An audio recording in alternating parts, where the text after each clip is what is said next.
PSC പരീക്ഷയ്ക്ക് സഹായകരമായ ഗണിത ചോദ്യങ്ങൾ തുടങ്ങാം. അലീന ഒരിടത്തു നിന്നും തെക്കോട്ട് 35 മീറ്റർ സഞ്ചരിച്ചതിന് ശേഷം വടക്കോട്ട് 40 മീറ്റർ സഞ്ചരിക്കുന്നു.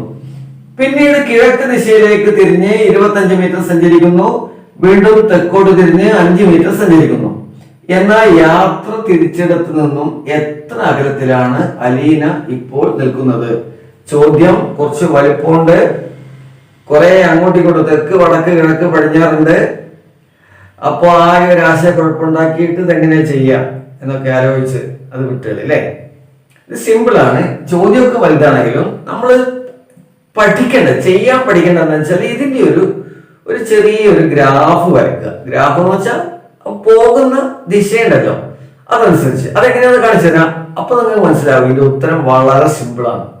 നോക്കണേ, എന്താ അലീന ഒരിടത്ത് തെക്കോട്ട് 35 മീറ്റർ സഞ്ചരിക്കുന്നു. തെക്കോട്ട് എന്ന് പറയുമ്പോൾ നമ്മളിങ്ങനെ ഒരു മാപ്പ് വരയ്ക്കുമ്പോൾ അത് താഴോട്ടേക്കാണ് വരയ്ക്കേണ്ടത്. അപ്പൊ ഇവിടെ നിന്ന് തുടങ്ങി അലീന ഇവിടെ നിന്ന് തുടങ്ങി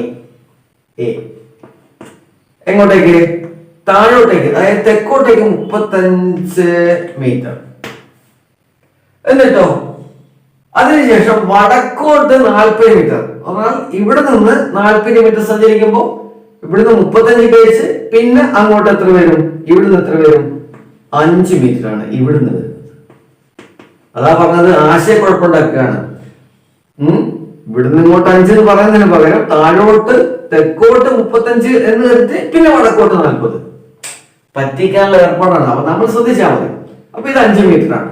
അരിയിലിപ്പോ വടക്കോട്ട് നിന്നെടുക്കുന്ന 5 മീറ്റർ സഞ്ചരിച്ചു എന്നാണ് മലയാളം. അതിനുശേഷം എന്താ? കിഴക്ക് ദിശയിലേക്ക് തിരിഞ്ഞ്, കിഴക്ക് എന്ന് പറയുമ്പോൾ നമ്മുടെ വലതു ഭാഗത്തേക്ക് ഇങ്ങോട്ടേക്ക് എന്ത് വന്നു? 25 മീറ്റർ സഞ്ചരിക്കുന്നു. വീണ്ടും തെക്കോട്ട് എന്ന് പറയുമ്പോൾ താഴോട്ടേക്ക് തന്നെ. ഇവിടെ എത്ര? 5 മീറ്റർ. ഇപ്പൊ ഇവിടെ എത്തി അലീന, ഇവിടെ എത്തി. ഇവിടെ എന്താ ചോദിച്ചിരിക്കുന്നത്? ഇവിടെ നിന്ന് ഇവിടേക്കുള്ള ദൂരം എത്രയാണ്? ഇതാണ് ചോദ്യം. ഈ അളവും ഈ അളവും ഒരേതാണല്ലോ, അത് ഒറ്റയ്ക്ക് മനസ്സിലാവും. ഇത് എത്രയാ? 25 മീറ്റർ. അപ്പൊ ഇതിന്റെ ഉത്തരം 25 മീറ്റർ. ഇത്രയും. അപ്പൊ ഈ ചിത്രം വരച്ചു നോക്കുമ്പോ അതിന്റെ ഉത്തരം വളരെ സിമ്പിളായി. ചിത്രം വരയ്ക്കാനാണ് പഠിക്കേണ്ടത്. ഓക്കെ, അടുത്ത ചോദ്യത്തിലേക്ക് പോകാം. സുനിലും അനിലും ചേർന്ന് ഒരു ജോലി 6 മണിക്കൂർ കൊണ്ട് തീർക്കും. സുനിൽ തനിച്ച് ആ ജോലി 10 മണിക്കൂർ കൊണ്ട് തീർക്കുമെങ്കിൽ അനിലിനെ തനിച്ച് തീർക്കാൻ എത്ര സമയം വേണം? സുനിലും അനിലും ചേർന്ന് ജോലി ചെയ്യാൻ എടുക്കുന്ന സമയം എത്രയാണ്? സുനിൽ അനിൽ 6 മണിക്കൂറാണ്. സുനിൽ മാത്രാണെങ്കിലും 10 മണിക്കൂറാണ്. ചോദിച്ചിരിക്കുന്നത് എന്താ? അനിലിന് ഈ ജോലി ചെയ്യാൻ എത്ര സമയം? ഇതാണ് ചോദ്യം. ഇങ്ങനെ ഒരു ചോദ്യം കിട്ടിയാൽ ഇത് ചെയ്യാനുള്ള എളുപ്പ വഴി എന്താ അറിയോ? നമ്മൾ ഇത് ജോലി ഫിക്സ് ചെയ്യാം. ഇത്ര ജോലിയാണ് ഇവർ ചെയ്യുന്നത്. അപ്പോ ചോദിക്കൂലേ അത് എത്ര ജോലിയാണെന്ന്? അതിന്റെ എളുപ്പ വഴി എന്താ വെച്ചാല്, ഇവിടെ 2 ആള് തന്നിട്ടില്ലേ, 6 മണിക്കൂർ 10 മണിക്കൂറിന്. അതിന്റെ ലസാഗ് എടുക്കുക. അതായത് 6ഉം 10ഉം അടങ്ങുന്ന ചെറിയ സംഖ്യ അതേതാ? അത് 30 ആണ്. അപ്പൊ ഇവര് ചെയ്യുന്ന ജോലി അത് നമ്മൾ നിശ്ചയിക്കുന്നതാണ്. അതിവിടെ പറഞ്ഞിട്ടില്ല, പക്ഷെ നമുക്ക് നിശ്ചയിക്കാം. 30 ജോലിയാണ് ചെയ്യുന്നത്. 30 ജോലിയാണ് ചെയ്യുന്നത് എന്ന് കിട്ടിക്കഴിഞ്ഞാൽ ഇതെങ്ങനെയാണ് എളുപ്പത്തിൽ ചെയ്യാം? ഇപ്പൊ 6 മണിക്കൂറാണ് 30 ജോലി ചെയ്യുന്നത് എങ്കിൽ 1 മണിക്കൂറിൽ 2 പേരും കൂടി എത്ര ജോലി ചെയ്യും? 30നെ 6 കൊണ്ട് ഹരിച്ചാൽ മതിയല്ലോ അല്ലെ? 30 ഹരിക്കണം 6, അതായത് 5 ജോലി മണിക്കൂറിൽ 2 പേരും കൂടി ചെയ്യും. ഓക്കെ, അപ്പൊ എത്ര ജോലി? 30 ജോലി. 2 പേരും കൂടി ചെയ്താൽ മണിക്കൂറിൽ 5 ജോലി. സുനിലോ ഈ ജോലി ചെയ്യാൻ 10 മണിക്കൂർ. അപ്പൊ 1 മണിക്കൂറിൽ എത്ര ജോലി ചെയ്യും? 30 ഹരിക്കണം 10, അതായത് 3 ജോലി ചെയ്യും.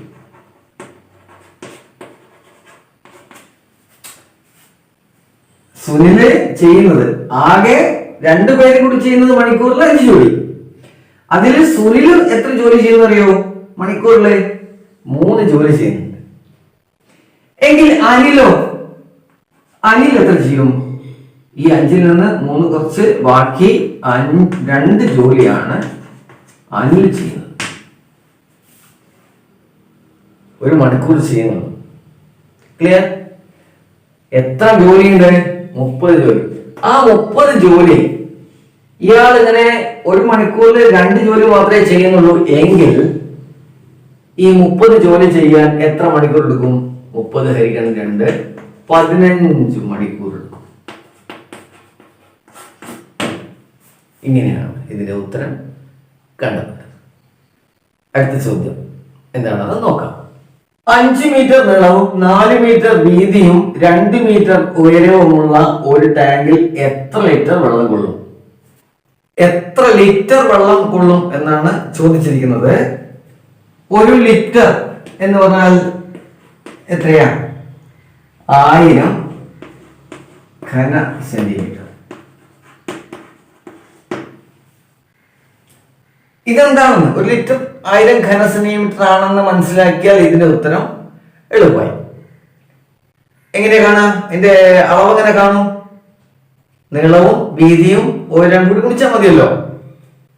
അപ്പോ 5 മീറ്റർ എന്ന് പറഞ്ഞാൽ 500 സെന്റിമീറ്റർ ഗുണിക്കണം. ഇത് ഘന സെന്റിമീറ്റർ ആയതുകൊണ്ട് ഇതെല്ലാം സെന്റിമീറ്ററിലാക്കി മാറ്റണം അളവുകളൊക്കെ. അങ്ങനെയാണ് 500 സെന്റിമീറ്റർ, 400 സെന്റിമീറ്റർ, പിന്നെ 200 സെന്റിമീറ്റർ. 500 ഗുണിക്കണം 400 ഗുണിക്കണം 200 എന്ത് ചെയ്യണം? 1 ലിറ്റർ എന്ന് പറഞ്ഞാൽ 1000 ഘന സെന്റിമീറ്റർ ആണ്. അതുകൊണ്ട് 1000 കൊണ്ട് ഹരിച്ചാൽ മതി. ഇതിലെ 3 പൂജ്യവും ഇതിലെ 2 പൂജ്യവും ഇതിലെ 1 പൂജ്യം, അതായത് ഛേദത്തിലെ 3 പൂജ്യം വെട്ടി, അംശത്തിലെയും 3 പൂജ്യം വെട്ടി. ഇനി ബാക്കി എന്താണുള്ളത്? 2 ഗുണിക്കണം 5 10, 10 ഗുണിക്കണം 4 40. ഇതില് 2 പൂജ്യം ഉണ്ട്, ഇതില് 1 പൂജ്യം ബാക്കിയുണ്ട്. അപ്പൊ എന്ത് വന്നു? 40,000 ലിറ്റർ ആണ് ഇതിന്റെ ഉത്തരം. ഓക്കെ, അടുത്ത ചോദ്യത്തിലേക്ക്. മനു ബിസിനസ് ആവശ്യത്തിനായി 40,000 രൂപ ബാങ്കിൽ വായ്പ എടുത്തു. ബാങ്ക് 8% പലിശ നിരക്കാണ്. എങ്കിൽ 6 മാസം കഴിയുമ്പോൾ കടം വീട്ടാൻ എത്ര രൂപ തിരിച്ചടക്കണം? അപ്പം പലിശയാണ്, പലിശ കാണല്ലോ. എന്റെ പലിശയടക്കം കണ്ടിട്ട് മുതലിന് കൂടെ കൂട്ടിയാൽ അതാണ് ഉത്തരം. പക്ഷെ ഇവിടെ എന്താ? 6 മാസത്തേക്കാണ് പലിശ കാണുന്നത്. എങ്ങനെയാ? 1 വർഷത്തേക്കാണ് 8%.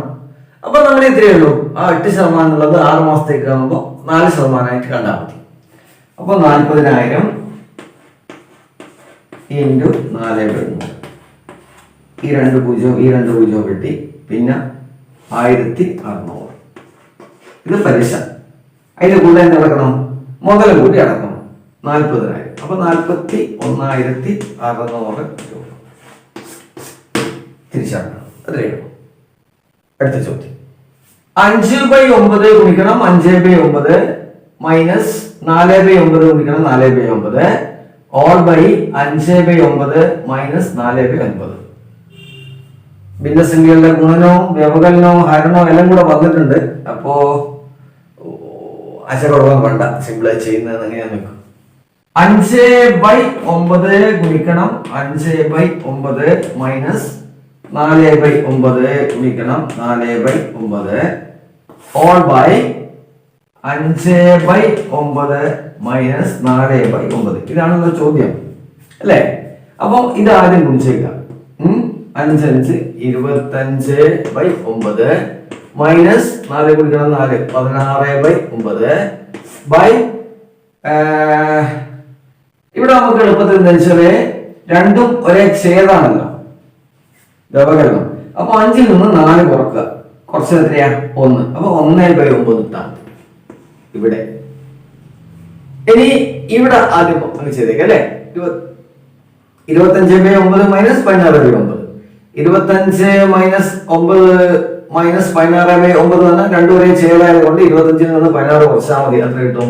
അത് 9/9 ബൈ 1/9. 9/9 എത്രയാ? 1 ബൈ 1/9. അപ്പൊ ഇത് ബൈ ഇത് എന്ന് പറഞ്ഞാൽ എന്താ? 1 ഗുണിക്കണം ഇത് തലതിരിച്ചു വേണം 9/1. ഇത് പോട്ടെ, ഇത് പോട്ടെ, ബാക്കി എന്തുണ്ട്? 9 ആണ് ഇതിന്റെ ഉത്തരം. ഇതിൽ ഓപ്ഷൻ കൊടുത്തിട്ടുണ്ട് A1 B0 C9 D1/9. ഇതിന്റെ C9 ആണ് ഇതിന്റെ ഉത്തരം.